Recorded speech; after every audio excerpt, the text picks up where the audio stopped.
All right, good morning, class. I'm your math professor today. That's a bad thing because I'm terrible at math. Here's the first problem.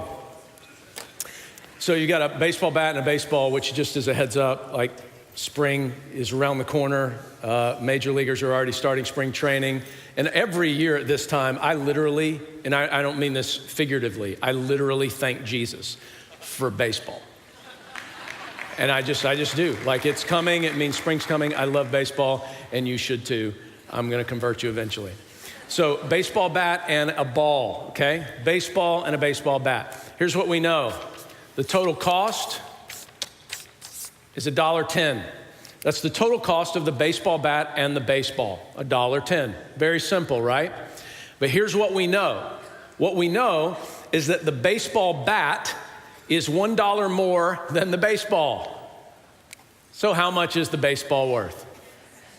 Yeah, so everybody says 10 cents, right? Here's the thing. If this is $1 and this is 10 cents, this is not $1 more. It's 90 cents more, you knuckleheads. You see, the real truth of this is that the baseball bat is $1.05 and the ball costs 5 cents. That's how that works out. You're going, dude, like that stumped me. I'll tell you why it stumped you. Because of zero. You see, zero's so clean and neat and nice, and we see it's $1.10, this costs $1 more than this, and we see this nice dollar, this nice 10 cents, and we just make it clean and easy, right? Zero starts messing with our minds. This is what zero does. It's not even a number. It's not even a real number. It's a non-number, and it messes with us. Let me show you something else. You might enjoy this, or you might not. In fact, you probably won't. It's algebra. You like algebra? Okay, yeah, that's a no. So here's the algebraic equation. This is what's called in algebra a classic false proof. In other words, here's what happens. You run through this equation, and by the way, as an equation, it runs in logical order. That's fine. And you get to a place where 2a equals a, which means at the outcome that 2 equals 1. And so you've got this algebraic equation, right? That's all good, and it actually goes in proper order. And you go, wait a minute, 2 can't equal 1, so you know by kind of in your head common sense, it's like 2 can't equal 1, so something's wrong here. Well, nothing's wrong with the formula. What happened is that when we got to this stage right here, when we started factoring and we had a minus b on both sides, here's the problem with that. We've assumed that a equals b at the very beginning, right? If a equals b, then a minus b equals 0, right? And you can't divide by 0. That's where the equation goes wrong right there. Even though the formula is correct and gets you to 2 equals 1, you can't divide by 0. In fact, if you were to try it, I'll show it to you very quickly, like on my phone here on my calculator. If I have 1 divided by 0 equals error. You see, in our modern kind of calculators, because you can't divide by 0, our modern calculators will just put up the word error. Now, it's not really just so much an error, it's just that when you divide by 0, it never stops. It's like, it messes everything up. I don't know how many of you remember when, before we had like really cool calculators, on our phones or just little, Texas Instruments calculators that we use in class or whatever. Before those, they actually made these like mechanical calculators that were machines. They were about the size of typewriters. Does anyone remember those? Just put your hand up in the air. You just gave away your age. Thanks. Because I don't, just as a heads up. So here's me, young, here's you old.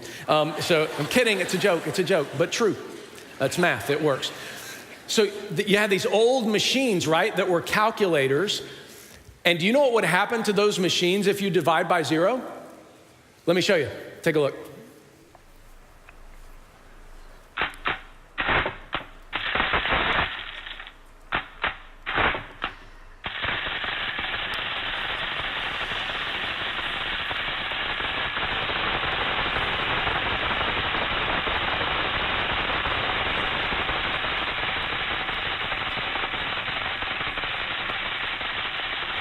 Okay, basically, this goes on for eternity. It never stops. You basically blow up the entire calculator. It just blows it up. Like eventually, like this thing is gone. This is how artificial intelligence takes over the world. Just divide by zero, and that's how they do it. Because I think if you divide by zero, it's like windows into black holes in space open up and there are new dimensions created for humanity. I have no idea what this is, right? But that's exactly what happens. In fact, that video we just watched was filmed in 1908.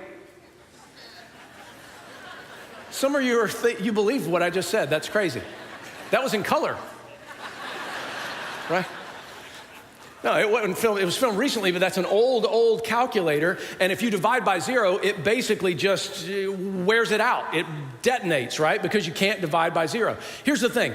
At the end of the day, when we talk about God and his activity in our lives, even though we have kind of formulas that we like to work with in our lives, we like to plan things out. We like to say, here's me. I'm in control of the situation that I'm in. I'm planning out all of the things that I'm doing. I've got all of this under control, and we kind of do the math, and then God shows up and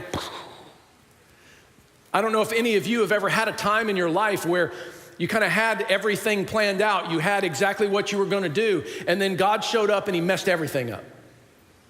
And by messed everything up, I mean messed up your plans, messed up what you thought you were going to be doing. And even now, when you look back in retrospect and you kind of look back on your life and you realize, this is what I thought I was headed toward. This is what I thought I was doing. And then God goes, and he blows up the formula, right? I mean, for us, is it fair to say this, that God's purposes blow up our man-made formulas? They do. And in fact, what I want to do is I want to turn our attention to a place in the scripture where we can see God's plans actually blowing up man-made formulas. And it's in the book of Joshua in the Old Testament. You guys remember Joshua, right? Joshua was the right-hand man to Moses. And in fact, when Moses sent out spies, remember, after Moses led the people out of Egypt, and they came out of Egypt across the Red Sea, and they were headed to Canaan, the land of promise. Moses sent 12 spies into the promised land because he said, I want you to come back and bring us a report. 10 of those 12 spies came back like, sucking their thumbs with a warm milk bottle, needing their mommies, going, these people are giants. We look like grasshoppers. We can't do it. And Joshua and Caleb were the two that came back, and they were like, God said it was ours. Like, giddy up. Right? This is what they did, right? They said, let's trust God and let's move ahead with all of this. Let's do what God said. So eventually, the people, obviously, they kind of rebelled. They kind of got angry. They wanted to go back to Egypt. They started complaining about their food and everything else. And so God said, well, okay, it's fine. I'm going to let you, dangle around in the wilderness for 40 years. And so they did, and one generation, the older generation, died off in the wilderness, and then Moses eventually died, and who was the heir apparent? It was Joshua. Joshua's job now was to lead the people of Israel into the promised land. Moses never got to lead them into the promised land. He died before that, and so Joshua was going to do that. And so Joshua was confronted now where he was going to lead the people, had to lead them across the Jordan River, but the Jordan was at flood stage. I've seen the Jordan River numbers of times, and it's not particularly wide. In places, it's a little wider than others, but in the flood season, the river actually in the ancient time frame could get to be about a mile in width because it was in flood stage and in flood season. And Joshua had to lead the people of Israel across the Jordan, but God saw fit to do it in such a way where he parted the river, he held up the river, and they walked across on dry land with the Ark of the Covenant there. And then they put stones of remembrance there to remind them of what God had did. And just like 40 years earlier, when they had gone through the Red Sea, when Moses led them, and they'd gone through the Red Sea that God had halted, so they walked across on dry ground. Now with Joshua's leadership, they're walking across the flood stage Jordan, and they're walking across on dry ground. And when they get to the other side, they realize they're about to step foot into this land of promise. They're about to take this land of promise, but it's inhabited. And so they pause and they camp and they pray, and they actually take a time where God kind of sanctifies them, and then they observe the Passover. And after that, when all is settled and they're ready to go, the first stop is Jericho. Jericho is where they are headed because this is the first city that God has directed them toward. This will be the first spot that they're really taking in the land of promise. So they start heading to Jericho. Now, I can't imagine what Joshua was feeling. Joshua is leading these people.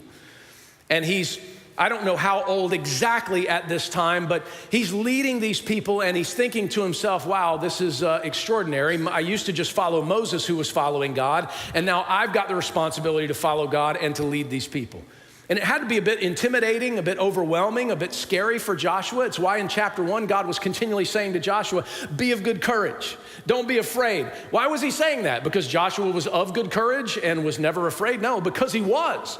Be of good courage. Don't be afraid. He's trying to tell Joshua, I'm going to be with you. But Joshua's headed to Jericho and he doesn't know what the plan is. He doesn't know what's supposed to happen. And I can't help but think, Joshua's human, right? He's gonna be thinking about, how am I gonna take over Jericho? Like there's people there, they're expecting us. They've fortified this place. They're inside with swords and with spears and stuff. And I don't know if they're gonna pour boiling oil on us or something when we come over, and come to the walls. What's gonna happen to us? And he's working all of this stuff out in his mind. And I imagine that Joshua was creating a bit of a formula of how he was supposed to lead, until God blew it up, because that's what God does. You see, the first thing I'll remind you of that I'll show you in the text is that God's purposes in leadership blow up the formula. God's purposes in leadership can blow up our man-made formulas. I can't help but imagine that Joshua was carrying the weight of what it meant to be the leader of the people of God, right? He's leading this army of the Lord, and he's about to go and take Jericho, and I imagine that the weight is heavy upon him. I imagine that the loneliness is even a bit heavy upon him, right? Because he's thinking, this is a huge responsibility. Can I handle this responsibility? What do I do with this responsibility? And he didn't know the plan, so he's making plans in his mind about what he's going to do. Am I going to send a battalion around the left flank? Am I going to try and attack from that angle? What exactly am I going to do? And he's headed to Jericho, and he's almost there, and he still doesn't know exactly what's going to happen. And then this happens in Joshua 5, beginning in verse 13. When Joshua was near Jericho, he looked up and he saw a man standing in front of him with a drawn sword in his hand. Joshua went up to him and asked, "Are you for us or for our enemies?" "Neither," he replied. Some of your translations just say, "No. But as commander of the army of the Lord, I have now come." Then Joshua fell face down to the ground in reverence and asked him, "What message does my Lord have for his servant?" And the commander of the Lord's army replied, "Take off your sandals, for the place where you are standing is holy." And Joshua did so. This is extraordinary to me because Joshua is planning how he is going to lead the people to take Jericho. And while he is doing that, the Bible says that he looks up. Now, I don't know if that meant that he might have just been thinking and he's planning and plotting and he looks up and sees him, or if it was a little bit in a raised place that this man was standing there with a drawn sword. And Jericho is kind of down a bit because you go from Jericho up to Jerusalem. So I don't know if that would have been the case. Maybe my imagination tells me Joshua was probably thinking, reflecting. I do that a lot. Like when I'm kind of thinking and reflecting, I'm oftentimes kind of, my head's down. I'm kind of looking around thinking, what am I going to do? What am I going to do? What am I going to do? Jesus help me. What am I going to do? What am I going to do? Right? And then he looks up and he sees this man with a drawn sword. Now, Joshua's in military mode, right? He's kind of General Joshua at this point. He's in military mode because he's trying to take Jericho. God had told him, this is what I'm going to do. And so he's headed to Jericho, and he looks at this man who has got a drawn sword, and he asks him a question that makes sense when he asks him. What's the question? Are you for us, or are you for our enemies? In other words, like, I don't recognize you. I don't know who you are. Are you for us, or are you for our enemies? Because I guess Joshua's thinking, if you're for our enemies, then like it's game time. Like it's on now, right? And here's the answer. No. Wait a minute, it's like a twofold question. I gave you two options, right? Are you for us, or are you for our enemy? No. Don't you hate that? People answer that way, right? No. Or translated, neither. Okay, neither. That's interesting. You've got a drawn sword, and there's two armies about to go at it, and you're not for either one of us? And he says, nope. I'm the commander of the army of the Lord. Now, I wonder if for just a second Joshua went, I thought I was the commander of the army of the Lord. That's what I thought I was. This is the Lord's army? I'm Joshua, I'm the commander. I don't know, maybe that was what was going on in his mind for a moment. I don't think he probably talked like that, though.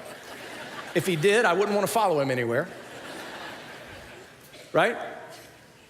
But he realized real quickly that he's outranked, and he realizes this is somebody very different than what he had thought in his mind, and it was about to reorient him.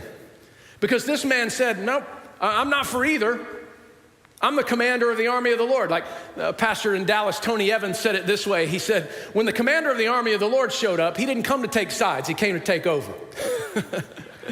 And that's what he came to do. He came to take over. He came to establish who actually is leading all of this, who actually is in charge of all of this, and why.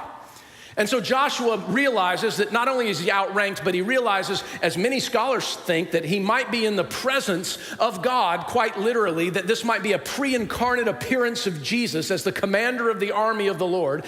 And Joshua falls down in reverence to him. Some would say, even some of your translations say in worship, in reverence, and says, what would you have your servant to do? And here's the response. Take your sandals off. Place where you're standing is holy ground. Okay, not what I was expecting, right? But the reason this is so fascinating to me, that when the commander of the army of the Lord says this, is in essence, here's what he's saying to Joshua. I don't need you, but I want you. I don't have to have you, but I want you. And by the way, I remember exactly what I promised to do. You see, when he told Joshua, take off your sandals because where you're standing is holy ground, this was helping Joshua to flash back to a time years and years and years and years and years before, where Moses, the guy who was leading him, the guy he was following, where Moses came face to face with the presence of God in a bush that was on fire but not consumed. And the bush was talking to him. And he said, take your sandals off. You're on holy ground. Why? Because you are in the presence of God. And now Joshua, here he is, years and years and years and years later. And the commander of the army of the Lord says the same thing that he said to Moses when he was commissioning Moses to lead his people. Why is that so incredibly encouraging and humbling for Joshua at the same time? Because it was a reminder of what we read in Joshua chapter 1, when God says to Joshua, no one will be able to stand against you all the days of your life. As I was with Moses, so I will be with you. I will never leave you nor forsake you. Be strong and courageous, because you will lead these people to inherit the land I swore to their ancestors to give them. So in other words, it's both really humbling and really encouraging at the same time. The humbling part is a reminder, hey, Josh, you're not in charge. I am. But I remember my promise to you. And we're going to do exactly what God has promised for his people. This passage means quite a bit to me because when I came to the chapel back in 2002, I was only 32 years old. I am now not 32 years old. But I'm not as old as those of you who remember the calculator, right, that was machine driven. So I'm 48 now, right? So this August will be 16 years that I've been at the chapel. And when I came at 32, I just kind of fit in, tried to grow with this congregation, and this congregation grow with me, and we showed each other a lot of grace. And as we preached the gospel, God continued to grow the church and the ministry and those kinds of things. People started coming to faith in Christ. We started growing. We were adding services, all of that. And like I told you last week, we realized we ran out of space. We didn't have anywhere to go. We were asking God to come through on our behalf as a church, and God did. And I told you the story last week, how he provided miraculously, really, for us, where the math didn't work, but God just made it all work because God's God. And he provided the land for us here and across the street where the Apex is. And so we have all of that. And then God brings his people together who in faith share and commit enough money, all of us together, to be able to start building and get into a place that we're in here at the Crosspoint campus. And we talked about last week, this wasn't just for us, it's for what God has done at Lockport and Cheektowaga and other places, and soon to be Niagara Falls. But then as that was starting to happen and the building was starting to go up, I'm feeling a significant amount of leadership stress, I can promise you. I'm feeling this weight, I'm feeling a touch of loneliness, I'm feeling all of that kind of stuff. And the week leading up to when we were doing the grand opening for this building, this facility, all the news channels had scheduled to be here. They were gonna be doing interviews, blah, blah, blah. It was a big to-do, right? We're gonna open this new facility. We're gonna worship in here. And the week of our grand opening, I get shingles on my face. Some of you that were here, you remember that, and you remember the story surrounding that. Those of you who weren't, like, I don't wish that on anybody. Worst pain I've ever felt in my life, and I've felt lots of pain. I mean, I've had 2 children. Right? I mean, giving birth is hard. Edie's looking at me like, shut up, stop it. It's a horrible pain because you've got so many nerve endings in your head, and like it's attacking your nerve endings. It's like neurological. I was like, ah. So now, you know, and I start, my face blows up, right? My eyes are swelling. The bridge of my nose is like, it's just all one swath of flesh, puffy flesh, right? I'm looking at it, I'm like, Edie, my eyes are closing. This is gross. I'm the elephant man. Like, what's happening to me? And thankfully, doctor diagnosed me well and got me started on some medication, but I mean, it was wrecking me. And this was like a few days before we were like, I'm preaching at the grand opening of the Crosspoint campus. Congratulations, me. And then doing all the interviews with the news channels, which I did do. I just did them from the side. I was like, hey, could you all do them from this direction? Because this side, people will just be staring at my face, and how about this side? And they were nice enough to do that. Here's the thing though, I changed what I was gonna preach about because of what God was teaching me and showing me. And I preached this passage, Joshua 5, this exact passage. And as I preached it, I talked about where glory belongs. That it's not about us, it's not about me, it's about God and his glory and his purposes. And I told our congregation that day, it's probably, you can probably dig it up online. I told our congregation that day, I'm clear who the leader of this church is. I'm clear. It's the Lord Jesus. It's the commander of the army of the Lord. I'm clear. I want to say again in 2018, I'm clear who the leader of the church is.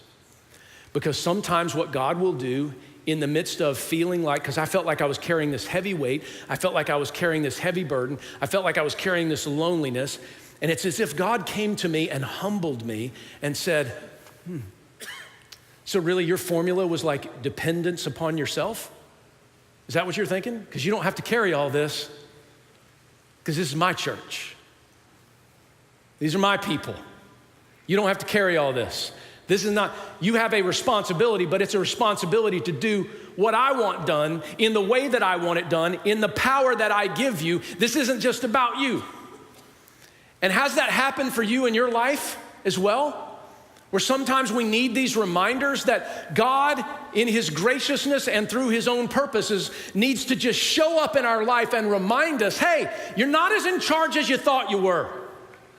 I've got better ideas. I've got better plans. I know exactly what I'm doing. So here's what I want you to do. Take your shoes off, because you're standing now in the presence of God, and just do what I tell you to do.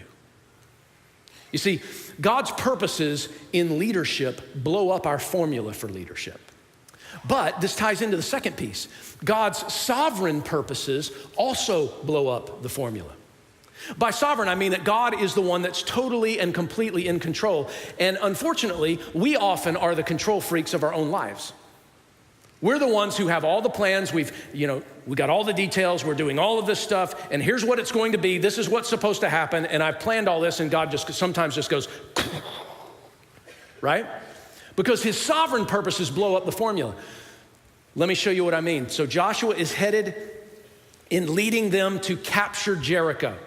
He's probably thinking this is basically impenetrable, because they've got an outer gate and then they've got the walls, and I don't know how I'm going to be able to do this. And then the commander of the army of the Lord shows up and says, I didn't come here to take sides. I came to take over. So take your shoes off and listen. I'm about to tell you what you're going to do. And here's the battle plan. Joshua chapter 6. Now the gates of Jericho were securely barred because of the Israelites, and no one went out and no one came in. Then the Lord said to Joshua, see, I have delivered Jericho into your hands, along with its king and its fighting men. He said this before the walls came down. He said, I've already delivered this, right? This is how confident God was in his own ability. March around the city once with all the armed men. Do this for 6 days. Have 7 priests carry trumpets of ram's horns in front of the ark. And on the 7th day, march around the city 7 times with the priests blowing the trumpets. When you hear them sound a long blast on the trumpets, have the whole army give a loud shout. Then the wall of the city will collapse and the army will go up and everyone will go straight in. Just a quick, quick reality check. Would that have been the plan you would have come up with to take Jericho? So for instance, you are Commander Joshua or Commander Jocelyn, whichever you are. And you say, I've got it. Everybody gather around. Here's what we're doing. On the first day, we're gonna get in a line, we're gonna put the ark up here, and we're gonna walk around and blow horns. Day 2, same thing. Day 3, 4, 5, and 6, same. Then on day 7, watch this. Day 7, we're gonna go around it 7 times blowing horns. And after the 7th time, here's what we're gonna do. Wah! And then here's what's gonna happen. Everything's gonna come just tumbling down. Wow, thanks, General Patton. Thank you, Douglas MacArthur, right? You would have immediately been like, everybody that's listening to you would have been like, wow, that's pretty. Put them at the back of the pack. Somebody else lead, because this is not what we are thinking we should do. But you see, God's sovereign purposes, why did God want them to do it this way? Listen, so the glory would be his, not theirs. The glory was about God, not about them. And this one would have been for sure only God could have gotten the credit. What did you guys do? That was unbelievable. What did you guys do to take Jericho? Walked around and then shouted, rah! And then all the walls came down. What? Like it's beyond our comprehension. Sometimes God does things in a way that only God can do things so that people are reminded that this is about him instead of about us. And so God does this in a striking way, and then they all make their way in. And what did they do on the 7th day? This is what they did. After doing it for 6 days, on the 7th day, they got up at daybreak and marched around the city 7 times in the same manner, except that on that day, they circled the city 7 times. The 7th time around, when the priest sounded the trumpet blast, Joshua commanded the army, shout, for the Lord has given you the city. And when the trumpet sounded, the army shouted, and at the sound of the trumpet, when the men gave a loud shout, the wall collapsed. So everyone charged straight in, and they took the city. They devoted the city to the Lord and destroyed with the sword every living thing in it. Men and women, young and old, cattle, sheep, and donkeys. Now, before you get too tongue-tied on the fact that Israel went in and took over the city, and this is a war report, you have to remember a couple of things. One is you have to remember the war language that's used in the Old Testament in the ancient world. It was common in the ancient world to use war language that was exaggerated. That doesn't mean that this is incorrect. It's exactly correct. They went in, they took the place, right? But it doesn't mean that every single thing, because, by the way, later on when we're reading about the entire conquest of Canaan and all the cities there, it uses war language to describe everything was basically wiped out, when we know that they were actually still living beside some people who were still alive during that time from some of these cities. It's war language, and that was common in the ancient world. It doesn't make it wrong. It makes it what they did, and war language was intentionally exaggerated, right? Every single living thing, every single sheep, and every single donkey, right? But there's also another concept, and it's the concept of herem in the Hebrew, which means herem, the translation would be to ban, right? To ban. In other words, it's this idea of devoting everything to the Lord. This wasn't a war that was one where you just went in and you destroyed everything and then you kept all the loot for yourself. That's not at all what they did. In fact, they didn't keep anything. Israel didn't keep anything for themselves. What they did is they only kept a few of the kind of silver and gold articles so that they could use them in the worship of the Lord, but nothing to enrich themselves, because this was all devoted to the Lord. And then the third thing we have to remember is that this is a part of the sovereign purposes of God. What was happening in Canaan was a part of the sovereign purposes of God, the God who has all of the information available to him from beginning to end, who knows everything about everything, determined that this is what he wanted to do. Now, this goes back to a promise that God made to Abraham, which I talked to you about last week. And this promise to Abraham was a promise about land, wasn't it? Here's what it says in Genesis 12 to remind you. The Lord has said to Abram, go from your country, your people, and your father's household to the land I will show you. This was the land of Canaan. And then in Genesis 15, he reaffirmed this promise. God said to Abraham, I am the Lord who brought you out of Ur of the Chaldeans to give you this land to take possession of it. But Abram said, Sovereign Lord, how can I know that I will gain possession of it? And then a few verses later it says, then the Lord said to him, know for certain that for 400 years your descendants will be strangers in a country not their own, and that they will be enslaved and mistreated there. Where was that? Egypt, right? But I will punish the nation Egypt that they serve as slaves, and afterward they will come out with great possessions. You, however, will go to your ancestors in peace and be buried at a good old age. But in the fourth generation after you, your descendants will come back here. For the sin of the Amorites, who were Canaanites, the sin of the Amorites has not yet reached its full measure. In other words, God, when he made this promise about the land, 400 years, he said, it's going to be like a 400-year time period. All of these generations are going to pass, but eventually you're going to come back, because right now the sin of the Amorites, the Canaanites, have not yet reached its full measure. In other words, God saw their wickedness, and he saw how their wickedness was growing and filling this wickedness cup over and over and over, to the point where God was going to enact sovereign justice on them, just as he did with Sodom and Gomorrah hundreds of years earlier. And now when they were coming in to possess the land, it was for that reason. In fact, when Moses was talking to Israel about how they are to live when they come into the land, look what he said in Leviticus chapter number 18. Lord said to Moses, speak to the Israelites and say to them, I am the Lord your God. You must not do as they do in Egypt, where you used to live, and you must not do as they do in the land of Canaan, where I am bringing you. Do not follow their practices. Why? Because there was such wickedness in Canaan.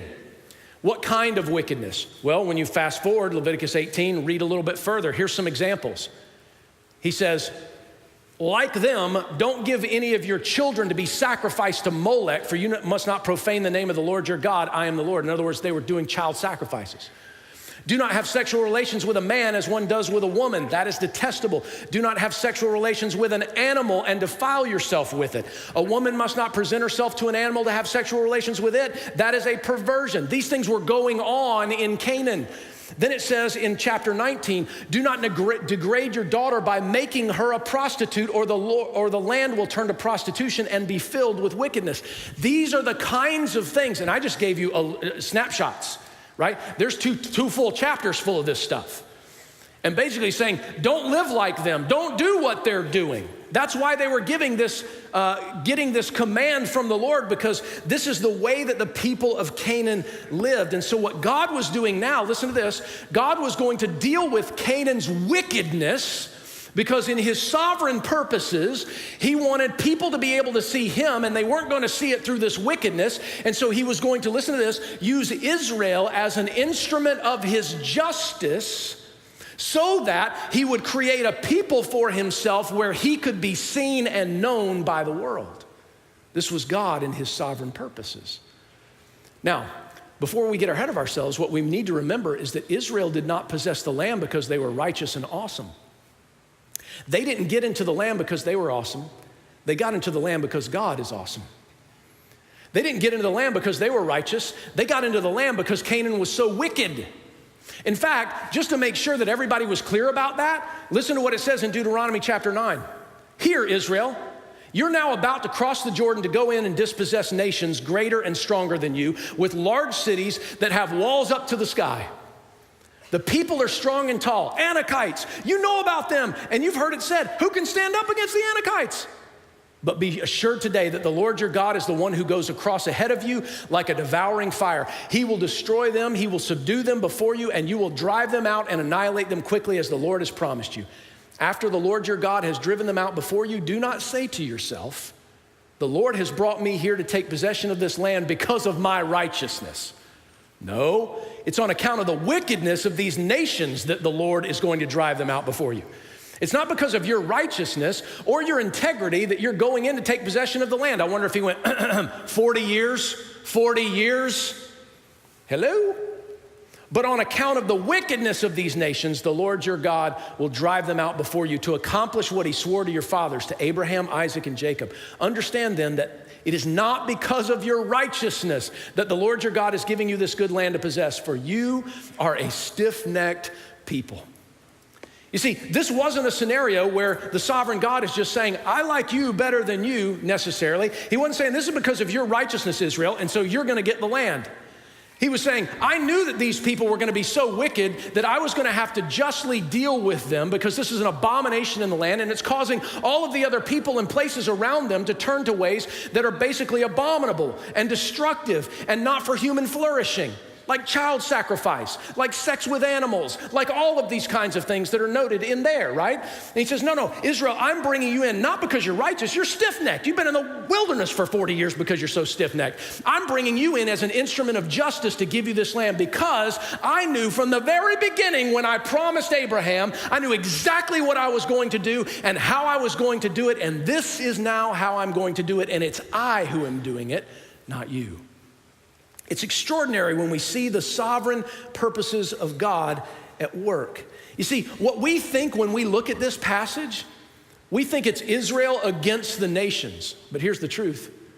God actually selected Israel for the sake of the nations, so that the world and the nations might be able to see a people who are his own, who are committed to God, the only wise God, Yahweh, the only God of the universe. That's why he did what he did. But we can't always see that because God is sovereign and we are not. We think we're in control. We think we have all the information. We don't.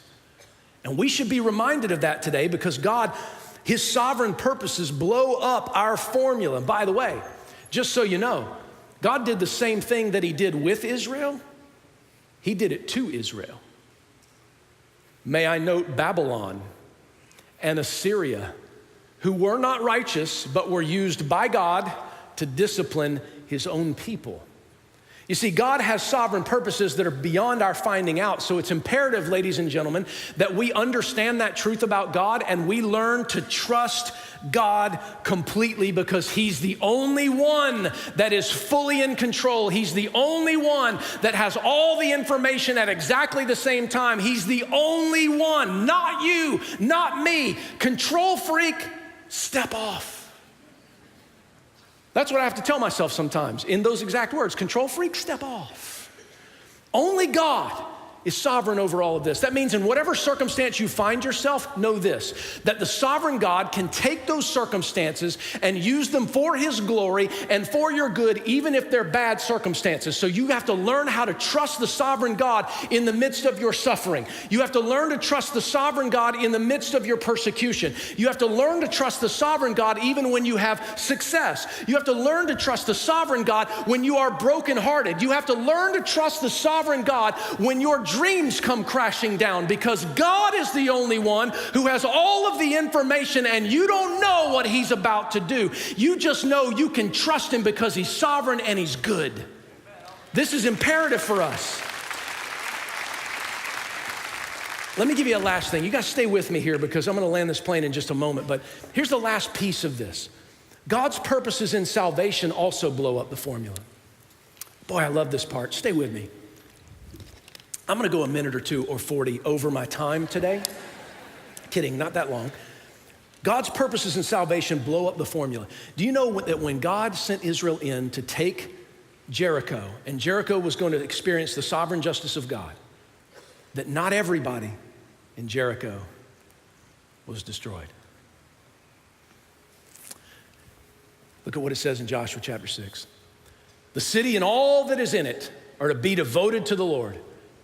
Only Rahab the prostitute and all who are with her in her house shall be spared, because she hid the spies we sent. Joshua said to the two men who had spied out the land, go into the prostitute's house and bring her out, and all who belong to her, in accordance with your oath to her. So the young men who had done the spying went in and brought out Rahab, her father and her mother, her brothers and sisters, and all who belonged to her, and they brought out her entire family and put them in a place outside the camp of Israel. You say, wait a minute, why did they save this prostitute? Well, you have to back up a little bit in Joshua to find out. Joshua chapter 2 says this, then Joshua son of Nun secretly sent 2 spies from Shittim. Go look over the land, he said, especially Jericho. So they went and they entered the house of a prostitute named Rahab and stayed there. Do you know why that was smart? Because there were always men coming and going from there. They wouldn't look out of place, right? The king of Jericho was told, look, some of the Israelites have come here tonight to spy out the land. In other words, they found out that there was 2 spies that were there. So what did she do? She hid them, and she basically lied and said, no, never seen them. They ran off, right? That's what she did. And then pick up with me in verse number 8. Before the spies lay down for the night, she went up on the roof and said to the spies, I know that the Lord God has given you this land, and that a great fear of you has fallen on us, so that all who live in this country are melting in fear because of you. We have heard how the Lord dried up the water of the Red Sea for you when you came out of Egypt, and what you did to Sihon and Og, the 2 kings of the Amorites east of the Jordan, whom you completely destroyed. When we heard of this, our hearts melted in fear, and everyone's courage failed because of you. For the Lord your God is God in heaven above and on the earth below. Now then, please swear to me by the Lord that you will show kindness to my family, because I have shown kindness to you. Give me a sure sign that you will spare the lives of my father and mother, my brothers and my sisters, and all who belong to them, and that you will save us from death. Here's what they say. Our lives for your lives, the men assured her. If you don't tell what we're doing, we will treat you kindly and faithfully when the Lord gives us this land. So she let them down by a rope through the window, for the house she lived in was part of the city wall. She said to them, go to the hills so the pursuers will not find you. Hide yourselves there 3 days until they return, and then go on your way.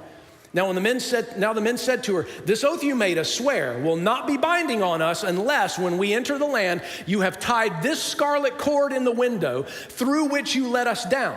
And unless you have brought your father and mother, your brothers, and all of your family into your house.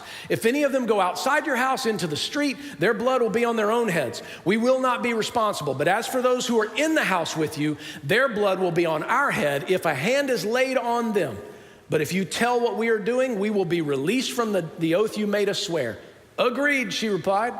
Let it be as you say. So she sent them away, and they departed, and she tied the scarlet cord in the window.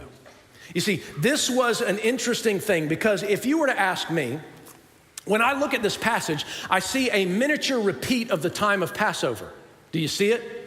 You see a miniature repeating of the time of Passover where blood was put on the door, right? And everybody who was inside of those were saved. Now there's a scarlet cord coming out of a window, and whoever's inside of the place where the scarlet cord comes out, they will be saved. You've got now God doing with Joshua what God did with Moses, God promising, I will be with you, Joshua, just like I was with Moses. You see it?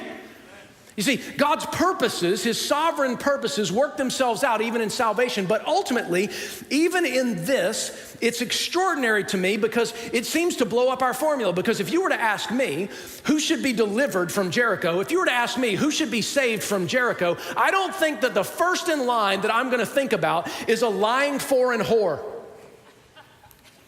That's going to be my first call. Yep, that's the one, lying foreign whore. That's who we should put into the camp of Israel. That's going to go really good, right? Lying foreign whore.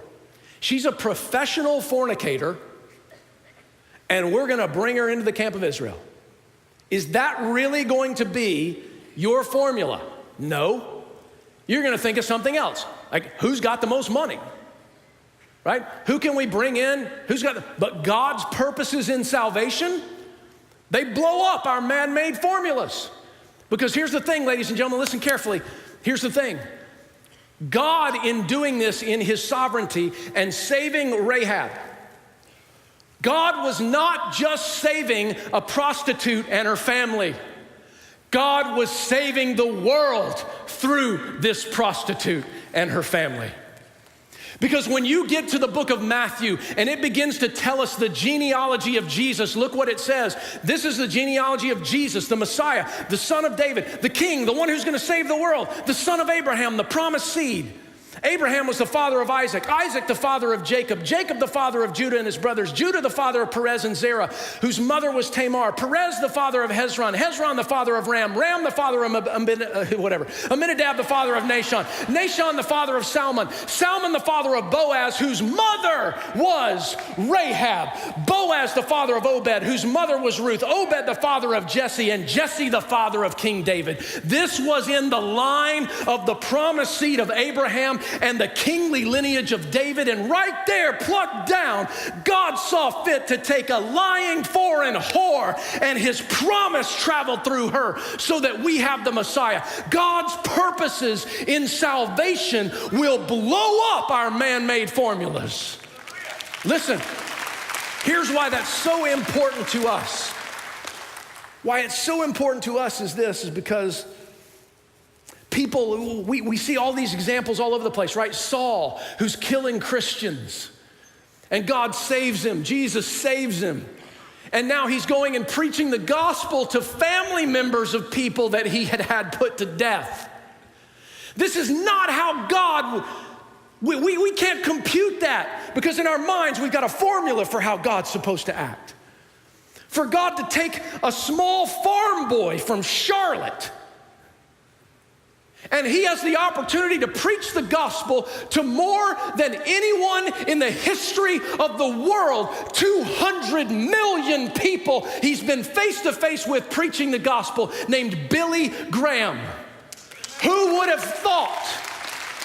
But see, it always comes, it seems, from unlikely places and unlikely sources. And I can tell you this, on every single one of our campuses, at Crosspoint, at Lockport, at Cheektowaga, we have a roster full, churches full of people who are unlikely prospects for salvation. Yet, God in his sovereign graciousness rescues us because, here's why. Because he gave us a scarlet cord in the blood of Jesus that ran out of a window that when we hold on to, we will be delivered and saved from every enemy that tries to get us. This is the beautiful hope of the gospel. So, God's purposes blow up our man-made formulas. So you trust him. You stop trying to be in charge all the time. You listen to how he wants it done, in the way he wants it done, in the timing he wants it done. Because he didn't show up in your life to take sides, he showed up to take over. Because his purposes are better than yours. His dreams for what he wants to do are better than the ones you create for yourself. And he loves you enough to rescue you even if you were living the life of Rahab or Paul, his grace can reach you right where you are. Let's bow our heads together. We're dismissed in just a moment. But if you're here and you've never before entrusted your life to Jesus, I hope that you realize that God has gone to extraordinary lengths to rescue you, to extend a scarlet cord of forgiveness and redemption to you, because he went to a cross, Jesus went to a cross to die in your place to cover a sin debt that you owed that you could never pay. He rose from the dead, satisfying the justice of God. And he now will save you, that by faith in him, you can be reconciled to a holy God whom you could never stand before unless Jesus the righteous had stood in your place. So if you need to understand what it means to be forgiven, to receive Jesus, then when we dismiss in a moment, I hope you'll come by the fireside room. It's clearly marked out in the atrium. Just come by there. There's some pastors, some prayer partners. Just make your way right over there. And Father, for so many of us who already know you, who claim to know you, I confess, God, that there are times in my life where I will take on the banner of self-leadership. And I need to be reminded, and we need to be reminded, who the commander of the army of the Lord is. That we're not as in charge as we think we are. That your sovereign purposes are so much better and wiser. Your ways are above our ways. Your thoughts are above our thoughts. And so help us to humble ourselves before you so that you might be able to work out your purposes among us. Because we want what you want, because your ways are better. And help us not to look around at people in our world who we think are beyond salvation, because we think they're like Rahab or we think they're like Saul. But instead, we'd be reminded of the God who pulls down walls and who extends scarlet cords of redemption to people who seemingly